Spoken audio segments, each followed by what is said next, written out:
If my values were limited to personal moments of prayer or private conversations with pastors or friends, so instead I must try, imperfectly, but I must try to make sure those values motivate me as one leader of this great nation. And so when I talk about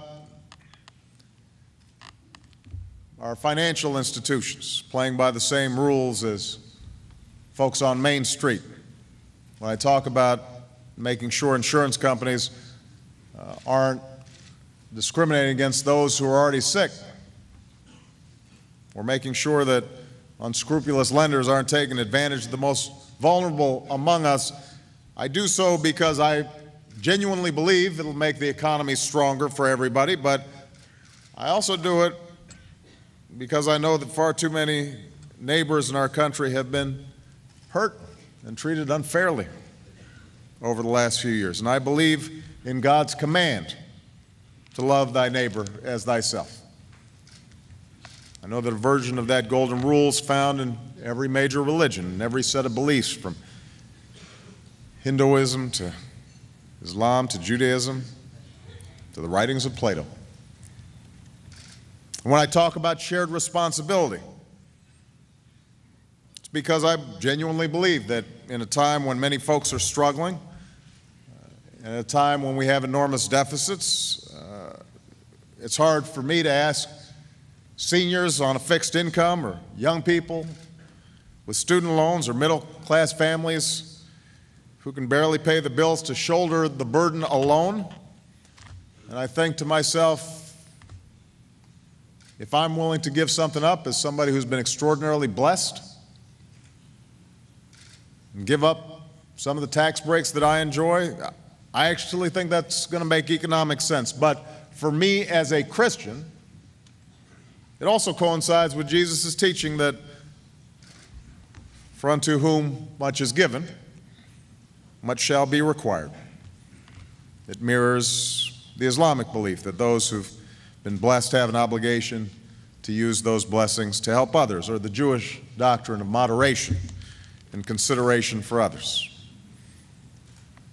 When I talk about giving every American a fair shot at opportunity, it's because I believe that when a young person can afford a college education, or someone who's been unemployed suddenly has a chance to retrain for a job and regain that sense of dignity and pride in contributing to the community as well as supporting their families, that helps us all prosper. It means maybe that research lab on the cusp of a life-saving discovery, or the company looking for skilled workers, is going to do a little bit better, and we'll all do better as a consequence. It makes economic sense, but part of that belief comes from my faith in the idea that I am my brother's keeper and I am my sister's keeper.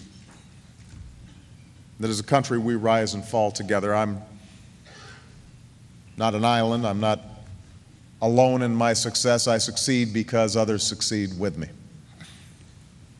And when I decide to stand up for foreign aid, or prevent atrocities in places like Uganda, or take on issues like human trafficking, it's not just about strengthening alliances or promoting democratic values or projecting American leadership around the world, although it does all those things and it will make us safer and more secure.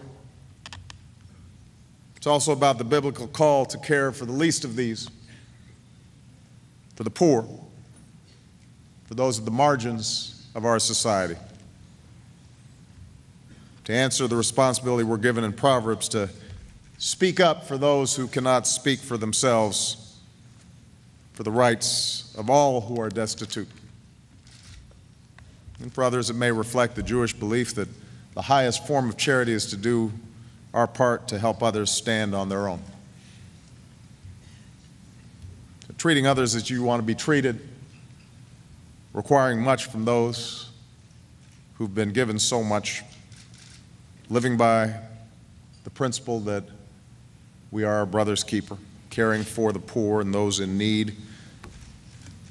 These values are old. They can be found in many denominations and many faiths, among many believers and among many non-believers. And they're values that have always made this country great when we live up to them. when we don't just give lip service to them, when we don't just talk about them one day a year. And they're the ones that have defined my own faith journey. And today, with as many challenges as we face, these are the values I believe we're going to have to return to in the hopes that God will buttress our efforts.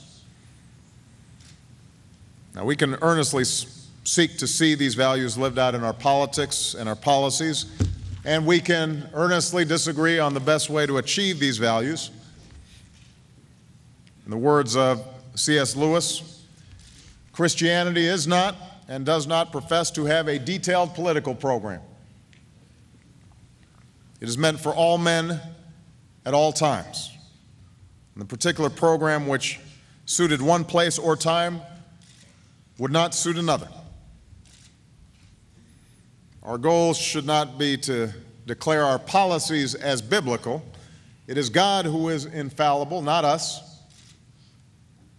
Michelle reminds me of this often.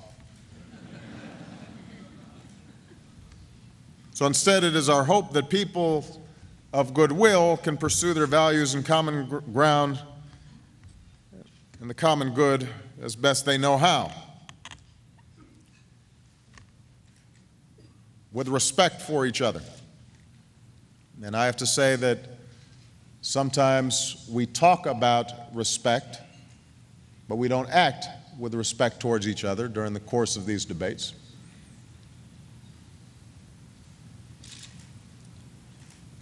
But each and every day, for many in this room,